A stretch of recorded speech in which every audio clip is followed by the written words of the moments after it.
മാതാവിനും ഈശോയ്ക്കും നന്ദി. എൻ്റെ പേര് ഗ്രീഷ്മ. ഞാൻ ബോംബെയിലാണ് താമസിക്കുന്നത്. എൻ്റെ വീട് ഇവിടെ കൊച്ചിയിലാണ്. ഞാൻ 2023 ഫെബ്രുവരി 2-ാം തീയതിയാണ് ഉടമ്പടി എടുത്തത്. ഉടമ്പടി എടുത്തതിന് ശേഷം ഞാൻ ആദ്യം കുറച്ച് ദിവസമൊക്കെ എല്ലാം ചെയ്യുമായിരുന്നു. പിന്നെ അങ്ങനെ ഉടമ്പടിയൊന്നും പാലിക്കില്ല. എനിക്കത് ഭയങ്കര ബുദ്ധിമുട്ടായിരുന്നു ചെയ്യാനായിട്ട്. എൻ്റെ കുഞ്ഞപ്പോൾ വളരെ ചെറുതായിരുന്നു. അപ്പോൾ എനിക്കത് ഭയങ്കര ബുദ്ധിമുട്ടായിരുന്നു. ഞാൻ ബോംബെയിൽ തനിച്ചായതുകൊണ്ട് എനിക്ക് ഹസ്ബൻഡും ഞാനും കുഞ്ഞും മാത്രമേ ഉള്ളൂ അവിടെ. അപ്പോൾ അതെനിക്ക് ഭയങ്കര കണ്ടിന്യൂ ചെയ്യാൻ ഭയങ്കര ബുദ്ധിമുട്ടായി. അങ്ങനെ ഞാൻ ഉടമ്പടിയിലൊന്നും അത്ര ഇതൊന്നും കാണിച്ചിരുന്നില്ല. എൻ്റെ മോൻ ഞാനിപ്പോൾ ഓസ്ട്രേലിയയിൽ പോവുകയാണ് ഈ വരുന്ന 20-ാം തീയതി. ഞാൻ 2 വർഷമായിട്ട് വിദേശത്ത് പോകാൻ വേണ്ടിയിട്ട് ഏജൻസിയിൽ പൈസ കൊടുത്തു. ഒരുപാട് പൈസ അങ്ങനെ നഷ്ടം വന്നു. ഫേക്കായിട്ടുള്ള ഏജൻസി ആയിരുന്നു. അങ്ങനെ 2 വർഷത്തോളമായി ഞാൻ ട്രൈ ചെയ്തുകൊണ്ടിരിക്കുമായിരുന്നു. അങ്ങനെ കഴിഞ്ഞ മാർച്ചിൽ ഞാൻ ഏജൻസിയിൽ കൊടുത്ത പൈസ ഞാൻ അവരോട് പറഞ്ഞു, ഞാനിനി പോകുന്നില്ല, എനിക്കത് തിരിച്ച് വേണം. കാരണം ഞാനത് അറിഞ്ഞു, അവർ ഫേക്കായിട്ടുള്ളൊരു ഏജൻസി ആണെന്നുള്ളത് അറിഞ്ഞപ്പോൾ ഞാനത് തിരിച്ച് വേണമെന്ന് പറഞ്ഞു. അങ്ങനെ അവരുമായി കുറച്ച് അവരെനിക്ക് പൈസ തരാതായി. അങ്ങനെ കേസൊക്കെ കൊടുക്കേണ്ടി വന്നു. ഞാനങ്ങനെ അത് ഡ്രോപ്പ് ചെയ്തു അവിടെ വെച്ച്. അതിനുശേഷം ഞാൻ കൃപാസനത്തിൽ പ്രത്യക്ഷീകരണ പ്രാർത്ഥന, ഞാൻ മാതാവിനോട് ഇങ്ങനെ പ്രാർത്ഥിച്ചു, മാതാവേ എനിക്ക് പോകാനായിട്ട് ഈശോയ്ക്ക് ഇഷ്ടം, ഞാൻ വിദേശത്ത് പോകണം, അവിടെ ജോലി ചെയ്യണം എന്ന ആഗ്രഹം ഉണ്ടെങ്കിൽ എനിക്ക് ആ ഒരു ജോലി എങ്ങനെയാണ് കണ്ടെത്തേണ്ടതെന്നും എല്ലാം എനിക്കൊരു വഴി കാണിച്ചു തരണേന്ന് ഞാൻ ഈശോയോടും മാതാവിനോടും ഒരുപാട് പ്രാർത്ഥിച്ചു. അങ്ങനെ ഞാൻ കൊടുത്ത ഏജൻസിനോട് ഞാൻ അത് വേണ്ടാന്ന് പറഞ്ഞു. പൈസ തിരിച്ചു ചോദിച്ചിട്ട് ഞാനന്ന് 7 ദിവസം 7 പ്രാവശ്യം പ്രത്യക്ഷീകരണ പ്രാർത്ഥന നിയോഗം വെച്ച് ഞാൻ പ്രാർത്ഥിക്കാൻ തുടങ്ങി. 3-ാമത്തെ ദിവസമായപ്പോഴേക്കും എനിക്ക് മാതാവ് ഇവിടെ ഉടമ്പടി എടുത്ത എനിക്കറിയാവുന്ന ഒരാൾ തന്നെ എൻ്റെ അടുത്ത് വന്ന് പറയുവാണ്, എന്നെ വിളിച്ചിട്ട് പറയുവാണ്, നിനക്ക് ഓസ്ട്രേലിയ പോകാൻ താല്പര്യമുണ്ടോ? ഞാനത് എല്ലാം റെഡിയാക്കി തരാം. താല്പര്യമുണ്ടെങ്കിൽ നമുക്കത് മുന്നോട്ട് പോകാം. നീ ഒരാഴ്ച പ്രാർത്ഥിച്ചിട്ട് എന്നോട് എന്താണെന്ന് വെച്ചാൽ വിവരം പറയാൻ പറഞ്ഞു. അങ്ങനെ ഞാൻ ഇവിടെ വന്നു, പ്രാർത്ഥിച്ചു, അച്ഛനെ കണ്ടു, അച്ഛൻ്റെ അടുത്ത് മെസ്സേജ് എടുത്തു. അങ്ങനെ അച്ഛൻ പറഞ്ഞു, അത് 2 ആഴ്ചക്കുള്ളിൽ ഈ പോകുന്ന കാര്യത്തിൽ പോസിറ്റീവായിട്ടുള്ള റിസൾട്ട് വരുവാണെങ്കിൽ നീ അത് പൊയ്ക്കോ എന്ന് പറഞ്ഞു. അങ്ങനെ ഇപ്പോൾ എനിക്ക് ഈ ജാനുവരിയിൽ എനിക്ക് വിസ വന്നു. ഇപ്പോൾ ഈ ബുധനാഴ്ച ഞാൻ പോവുകയാണ് ഓസ്ട്രേലിയയിലേക്ക്. അതാണ് എൻ്റെ ആദ്യത്തെ സാക്ഷ്യം. പിന്നെ ഞാൻ ഉടമ്പടി എടുത്ത് ഞാൻ കുറേ നാൾ ഉടമ്പടിയൊന്നും നോക്കില്ലായിരുന്നു. അപ്പോൾ എൻ്റെ മോന് 1.5 വയസ്സ് വരെ അവനൊന്നും സംസാരിക്കില്ല, ഒരു കാര്യവും സംസാരിക്കില്ല, ഒരു വേർഡ് പോലും, ഒരു വാക്ക്, ഒരക്ഷരം പോലും പറയത്തില്ല. അപ്പം ഞാൻ നാട്ടിൽ വന്നപ്പോഴേക്കും, ക്രിസ്മസിന് നാട്ടിൽ വന്നപ്പോൾ എല്ലാവരും ചോദിക്കാൻ തുടങ്ങി, കുഞ്ഞൊന്നും സംസാരിക്കില്ലേ, എന്താ സംസാരിക്കാത്തത്? അപ്പോൾ ഞാൻ എൻ്റെ ആൻറ്റി എൻ്റെ അടുത്ത് പറഞ്ഞു, നീ ഉടമ്പടി എടുത്തതല്ലേ, ഉടമ്പടി എടുത്തിട്ട് നീ കുഞ്ഞിങ്ങനെ സംസാരിക്കില്ല എന്ന് പറഞ്ഞപ്പോൾ ഉടമ്പടി എടുത്തതല്ലേ. അപ്പോൾ ഞാൻ പറഞ്ഞു, ആ ഉടമ്പടി എടുത്ത, എന്നിട്ട് എന്താ നീ പ്രാർത്ഥിക്കാറില്ലേ എന്ന് ചോദിച്ചു. അപ്പോൾ ഞാൻ പറഞ്ഞു, ഇല്ല ആൻറ്റി, ഞാൻ ഉടമ്പടിയൊന്നും അങ്ങനെ പാലിക്കാറൊന്നുമില്ല. നീ തൈലം വെച്ച് കൊച്ചിന് എന്നും കുരിശിട്ട് നീ പ്രാർത്ഥിക്ക്, വിശ്വാസ പ്രമാണം ചൊല്ലി, കൊച്ചു സംസാരിക്കും. എൻ്റെ അമ്മയുടെ ചേച്ചിയുടെ മോളുടെ കൊച്ചിനും ഇങ്ങനെ തന്നെ ആയിരുന്നു, ഒന്നും സംസാരിക്കില്ല. ഇവിടെ വന്ന് സാക്ഷ്യം പറയാമെന്ന് നേർന്നപ്പോഴായിരുന്നു അവനും സംസാരിക്കാൻ തുടങ്ങിയത്. അപ്പോൾ ഞാൻ അത് കേട്ടപ്പോൾ എനിക്കൊരു വിശ്വാസമായി. അപ്പോൾ ഞാൻ എന്നും കുഞ്ഞിന് തൈലം നാവിൽ നെറ്റിയിലും വിശ്വാസ പ്രമാണം ചൊല്ലി കുരിശിട്ട് പ്രാർത്ഥിക്കാൻ തുടങ്ങി. അങ്ങനെ പ്രാർത്ഥിക്കാൻ തുടങ്ങി. എൻ്റെ മൂന്നാമത്തെ ഉടമ്പടി പുതുക്കിയതും കുഞ്ഞ് എല്ലാം സംസാരിക്കാൻ തുടങ്ങി. ഇപ്പം 3 ഭാഷ സംസാരിക്കും കൊച്ച്. ഹിന്ദിയും ഇംഗ്ലീഷും മലയാളം എല്ലാം നല്ലപോലെ സംസാരിക്കും. ഒരു LKG ഒരു അഡ്മിഷന് പോവുകയാണ്, ഒരു ഫസ്റ്റ് സ്റ്റാൻഡേർഡ് അഡ്മിഷന് പോവുകയാണെങ്കിൽ കുഞ്ഞിന് 2.5 വയസ്സായിട്ടുള്ളൂ. ആ പിള്ളേർ സംസാരിക്കുന്നത് പോലെ എല്ലാ കാര്യങ്ങളും കൊച്ചിനറിയാം. എല്ലാ ഭാഷകളിലും പാട്ട് പാടും. എല്ലാം മാതാവ് എൻ്റെ കുഞ്ഞിനെ എല്ലാവരുടെ മുമ്പിൽ എനിക്ക് നാണക്കേടായിരുന്നു കുഞ്ഞ് സംസാരിക്കില്ല എന്ന് പറയുമ്പോഴേക്കും. ഇപ്പം എനിക്കതെല്ലാം മാറിക്കിട്ടി. ഇപ്പം എല്ലാവരും പറയുന്നത്, ഈ കുഞ്ഞ് വായ അടക്കി വെക്കത്തില്ലേ എന്നാണ് ചോദിക്കുന്നത്. അത്ര ഒച്ചത്തിലാണ് സംസാരിക്കുന്നത്. പിന്നെ എൻ്റെ കുഞ്ഞിന് കഴിഞ്ഞ വർഷം ഏപ്രിലിൽ അവന് ഉറങ്ങിക്കിടക്കുമ്പോൾ സീഷേഴ്സ് വന്നപ്പോൾ അതെനിക്കറിയില്ല, അതെന്താണെന്നറിയില്ല. ആദ്യമായിട്ടാണ് ഞാനത് കാണുന്നത്. ഉറക്കത്തിലാണ് വരുന്നത്. അപ്പോൾ കൊച്ചിന് അനക്കില്ല. കുഞ്ഞിൻ്റെ കണ്ണ് രണ്ടും മേളിലോട്ടായിട്ട് ഇരിക്കുന്നു, കുഞ്ഞിന് അനക്കില്ല, കൈ രണ്ടും ഇങ്ങനെ സ്ട്രെയിറ്റ് ആയിട്ട് തന്നെ ഇരിക്കുവാണ്, അനങ്ങുന്നില്ല. കൊച്ചിനെ ഇങ്ങനെയൊക്കെ വിളിച്ചിട്ട് അനങ്ങുന്നില്ല. അപ്പോൾ ഞങ്ങൾ പേടിച്ചു. അപ്പോൾ ഞാൻ ആ സമയത്ത് ഞാൻ ഉടമ്പടിയൊക്കെ പ്രാർത്ഥിക്കുകയും ഇതൊക്കെ ചെയ്യുമായിരുന്നു. അപ്പോൾ ഞാൻ കുഞ്ഞിങ്ങനെ അനങ്ങാതായപ്പോഴേക്കും ഞാനിരുന്ന് കരയാൻ തുടങ്ങി. എല്ലാവരും വന്നു. ഞങ്ങൾ അടുത്തുള്ള ഒരു തൊട്ടടുത്തുള്ള ഹോസ്പിറ്റലിലേക്ക് കൊണ്ടുപോയി. പോകുന്ന വഴിക്ക് തന്നെ ഞാൻ അപ്പം തന്നെ മാതാവിൻ്റെ തൈലം നെറ്റിയിൽ കുരിശിട്ട് മാതാവിൻ്റെ കാശിരൂപം വെച്ച് വിശ്വാസ പ്രമാണം ചൊല്ലിക്കൊണ്ട് തന്നെ കുഞ്ഞിനെ ചേർത്ത് പിടിച്ചുകൊണ്ട് അവിടെ വരെ പോയി. അപ്പോഴൊന്നും കുഞ്ഞിന് ഒരു അനക്കവും ഇല്ല. അവിടെ ചെന്നു. ഡോക്ടർ അപ്പം തന്നെ കാഷ്വാലിറ്റിയിലേക്ക് വന്നു. ഡോക്ടർ വന്നു. ഒരു അരമണിക്കൂറിന് ശേഷമാണ് എൻ്റെ കുഞ്ഞിന് ശ്വാസം വന്നത്. മാതാവിൻ്റെ ആ ഒരു സംരക്ഷണം കൊണ്ട് മാത്രമാണ്. ഞാനപ്പോൾ പ്രാർത്ഥിച്ചു. ആ പോകുന്ന വഴിയൊക്കെ എല്ലാം വിശ്വാസപ്രമാണം ചൊല്ലി ഞാൻ പ്രാർത്ഥിച്ചു. നമ്മുടെ മാതാവേ, ഞാനിവിടെ വന്ന് സാക്ഷ്യം പറഞ്ഞോളാം. എൻ്റെ കുഞ്ഞിനെ സംസാരിപ്പിച്ചത് മാതാവാണ്. അപ്പോൾ അതും ഞാൻ സാക്ഷ്യം പറഞ്ഞോളാം. എൻ്റെ കുഞ്ഞിനൊരു കുഴപ്പമില്ലാതെ തരുവാണെങ്കിൽ ഞാൻ സാക്ഷ്യം പറയാമെന്ന് ഞാൻ മാതാവിൻ്റെ അടുത്ത് അപ്പോൾ ആ നിമിഷം ഇങ്ങനെ പറഞ്ഞുകൊണ്ടാണ് ഞാൻ അവിടെ ഹോസ്പിറ്റലിൽ കയറുന്നത്. ചെന്ന് കഴിഞ്ഞു. കുഞ്ഞിന് പിന്നെ കുഴപ്പമൊന്നുമില്ല. ഞങ്ങളൊരാഴ്ച അവിടെ അഡ്മിറ്റായിരുന്നു. അതിനുശേഷം ഞങ്ങൾ ഡിസ്ചാർജ് വാങ്ങിയിട്ട് നേരെ ഇവിടെ വന്നു. അച്ഛനെ കണ്ടു. അച്ഛൻ്റെ അടുത്ത് വന്ന് അത് ഡോക്ടർ അവിടെ നിന്ന് പറഞ്ഞു, ഫിസിഷ്യനായിരുന്നു അതിന് കുഞ്ഞിനെ നോക്കിക്കൊണ്ടിരുന്നത്. ഫിസിഷ്യൻ പറഞ്ഞു ന്യൂറോളിക് പീഡിയാട്രീഷ്യനെ കാണിക്കണം, എന്നാലേ ഇനി ബാക്കി കാര്യങ്ങളൊക്കെ നമുക്ക് പറയാൻ പറ്റത്തുള്ളൂ എന്ന് പറഞ്ഞു. അങ്ങനെ ഞങ്ങൾ വേറെ ഡോക്ടറിനെ കാണിക്കുന്നതിന് മുന്നേ ഞങ്ങളിവിടെ അച്ഛനെ വന്ന് കണ്ടു. ആൾത്താരയിൽ വന്നു. ഞങ്ങൾ അച്ഛൻ്റെ അടുത്ത് ബ്ലെസ്സിങ്സൊക്കെ വാങ്ങിച്ചു. അച്ഛൻ പറഞ്ഞു കുഴപ്പമൊന്നും ഉണ്ടാവില്ല, കുഞ്ഞ് നല്ലതുപോലെ ഇരിക്കുമെന്ന് പറഞ്ഞു. ഞങ്ങളങ്ങനെ ആസ്റ്റർ മെഡിസിറ്റിയിലാണ് കൊച്ചിനെ ട്രീറ്റ്മെൻറ്റിന് വേണ്ടി കൊണ്ടുപോയി കഴിഞ്ഞപ്പോൾ അവർ പറഞ്ഞത്, ആദ്യം കാണിച്ച ഡോക്ടർ പറഞ്ഞത് 6 വയസ്സ് വരെ കുഞ്ഞിന് സീഷസിൻ്റെ മെഡിസിൻ കണ്ടിന്യൂസ് കൊടുക്കണമെന്ന് പറഞ്ഞതാണ്. അവിടെ ചെന്നു, പ്രാർത്ഥിച്ചു, ഡോക്ടറിനോട് സംസാരിച്ചു. ഞങ്ങളൊരു കൺസൾട്ടിങ് ഒക്കെ കഴിഞ്ഞു. എല്ലാം കഴിഞ്ഞപ്പോഴേക്കും ഡോക്ടർ ഇപ്പോൾ പറഞ്ഞു, മെഡിസിൻ ഒന്നും വേണ്ട, കുഞ്ഞിന് കൊടുക്കുന്ന മെഡിസിൻ എല്ലാം നിർത്തിക്കോ, എങ്ങാനും ബൈ ചാൻസ് വരുവാണെങ്കിൽ മാത്രം ഒരു സ്പ്രേ യൂസ് ചെയ്താൽ മതി. ഇപ്പോൾ ഞങ്ങളത് ഇപ്പോൾ 1 വർഷം കഴിഞ്ഞു കുഞ്ഞിന് സീഷസ് വന്നിട്ട്. ഇതുവരെ കുഞ്ഞിന് യാതൊരു കുഴപ്പവും ഇല്ല. കുഞ്ഞ് നല്ല ആരോഗ്യമുള്ള കുഞ്ഞായിട്ട് തന്നെ ഇരിക്കുന്നു. അത് മാതാവ് തന്ന ഏറ്റവും വലിയൊരു അനുഗ്രഹമാണ്. പിന്നെ എൻ്റെ അടുത്ത സാക്ഷ്യം ഇതെൻ്റെ അമ്മയാണ്.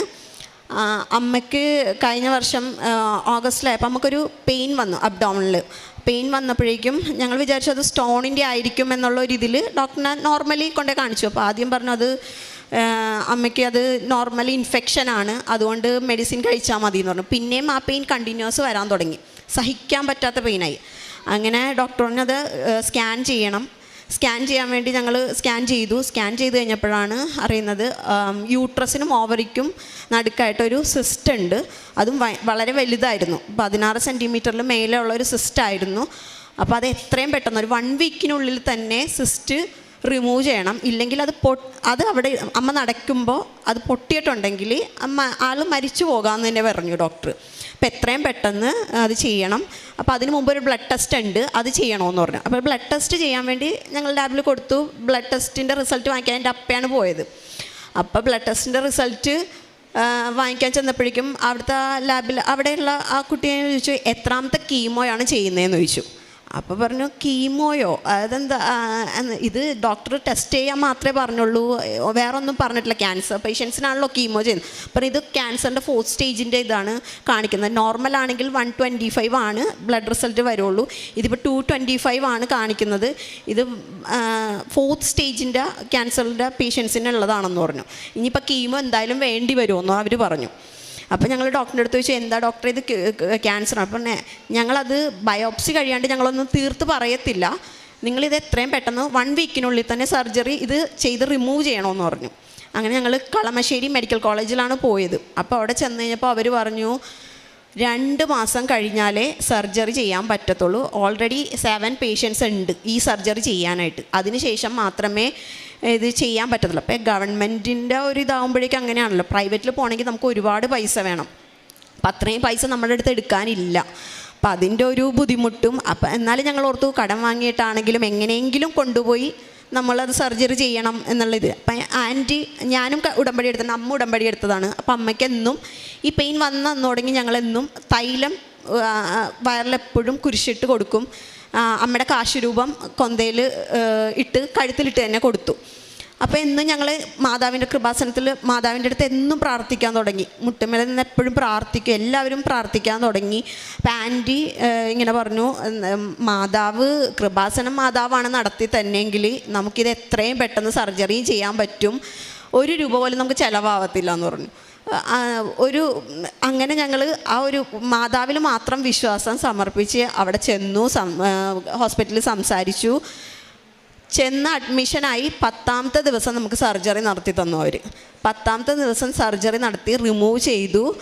ബയോപ്സിക്ക് അയച്ചു. ബയോപ്സിക്ക് അയച്ചു കഴിഞ്ഞപ്പോഴേക്കും 15 ദിവസം കഴിഞ്ഞ് റിസൾട്ട് വരാനായിട്ട്. അങ്ങനെ ആ 15 ദിവസവും എന്നും മാതാവിൻ്റെ അടുത്ത് പ്രാർത്ഥിച്ചു.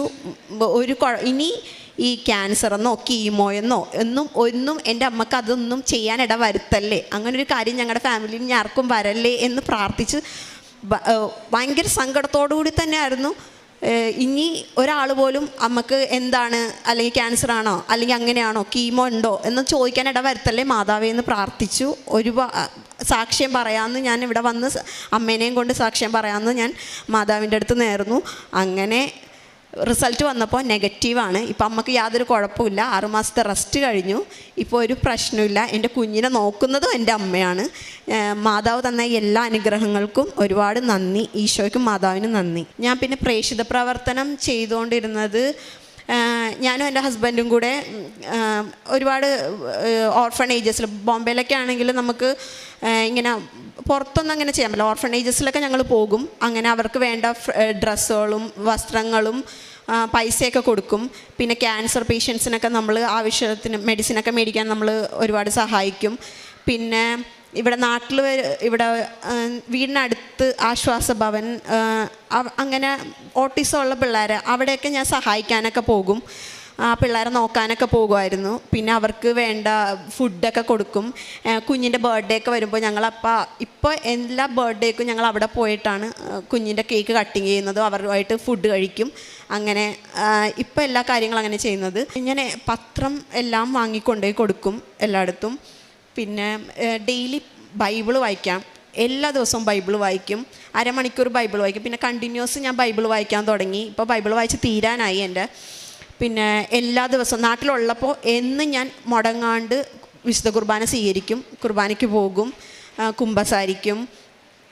പേഴ്സണലായിട്ട് പ്രെയർ ഞാൻ ചെയ്യാറുണ്ട്. നേരത്തെ അങ്ങനെ പേഴ്സണലായിട്ട് അങ്ങനെ പ്രെയറൊന്നും ഞാൻ ചെയ്യാറില്ലായിരുന്നു. ഇപ്പം അങ്ങനെയല്ല. വെളുപ്പിന് 3 മണിക്ക് എഴുന്നേക്കും, പ്രാർത്ഥിക്കാനായിട്ട് എഴുന്നേക്കും. കുടുംബ പ്രാർത്ഥന പ്രാർത്ഥിക്കും. ഇപ്പം ആര് പ്രാർത്ഥിച്ചില്ലെങ്കിലും ഞാൻ ഒറ്റയ്ക്കാണെങ്കിലും ഇരുന്ന് പ്രാർത്ഥിക്കും. അങ്ങനെ എനിക്ക് ആത്മീയമായ കാര്യത്തിലും പ്രാർത്ഥനയിലും ഒരുപാട് വളരാൻ സാധിച്ചു.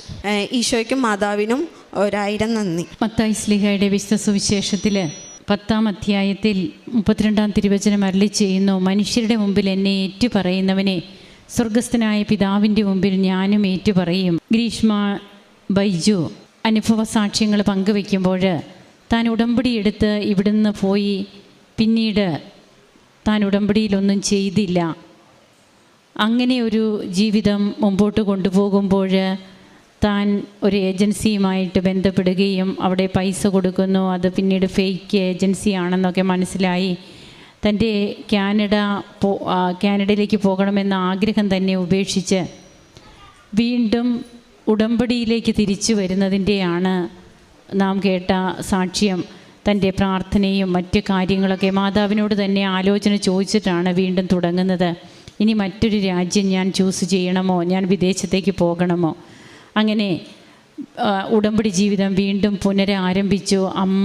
അമ്മയോട് ചോദിച്ച് 3-ാമത്തെ ദിവസം തന്നെ തനിക്ക് അതിനുള്ള ഒരു ഗ്രീൻ സിഗ്നൽ അമ്മ തനിക്ക് കാണിച്ചു തന്നു. അങ്ങനെ താനിപ്പോൾ പോകുന്ന ഓസ്ട്രേലിയയ്ക്കുള്ള എല്ലാ കാര്യങ്ങളുമൊക്കെ ക്ലിയറായിട്ട് ഈ മകൾ പോകാനായിട്ട് തയ്യാറായതും തൻ്റെ കുഞ്ഞ് 1.5 വയസ്സായിട്ട് സംസാരിക്കാത്ത കുഞ്ഞ് നേർച്ച വസ്തുക്കൾ ഉപയോഗിച്ച് ഇപ്പോൾ 3 ഭാഷകൾ അനായാസം സംസാരിക്കും.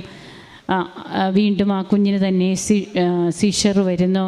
അതിൽ നിന്നൊക്കെയുള്ള സംരക്ഷണം, തൻ്റെ മമ്മിക്ക് കിട്ടിയ രോഗസൗഖ്യം, മമ്മിയുടെ ബ്ലഡ് റിസൾട്ട് കണ്ടിട്ട് 4th സ്റ്റേജ് ക്യാൻസറാണ്, കീമോ തുടങ്ങിയോ എന്നൊക്കെ, എത്രാമത്തെ കീമോയാണെന്ന് ചോദിക്കുന്ന അവസ്ഥയിൽ അത്രയേറെ സീരിയസ് ആയിട്ടുള്ളൊരു റിപ്പോർട്ടാണ് ബ്ലഡ് റിപ്പോർട്ട് കിട്ടുക. എന്നാൽ അവർ ഒരു ഡയഗ്നോസ് മാത്രമാണ് ചെയ്തത്. പിന്നീട് ഒരു കീമോയോ റേഡിയേഷനോ യാതൊന്നും വേണ്ടി വന്നില്ല.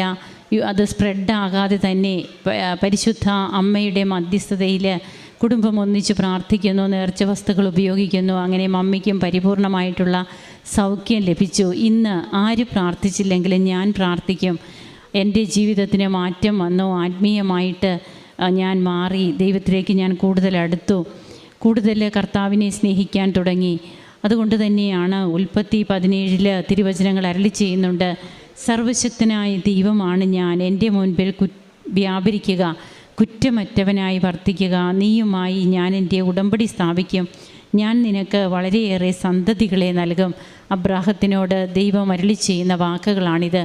ഈ ഒരു കുറ്റമറ്റവരായി വർത്തിക്കുക, ഉടമ്പടി എടുത്ത് ഏറ്റവും തമ്പുരാൻ്റെ മുമ്പിൽ ഏറ്റവും തെളിമയാർന്ന ഒരു ജീവിതം അത് ഈശോ പ്രതീക്ഷിക്കുന്നുണ്ട്. ആ ഒരു ജീവിതത്തിലൂടെ പിന്നീട് കിട്ടുന്ന കൃപകളാണ് അൾത്താരയിൽ പങ്കുവയ്ക്കപ്പെടുക.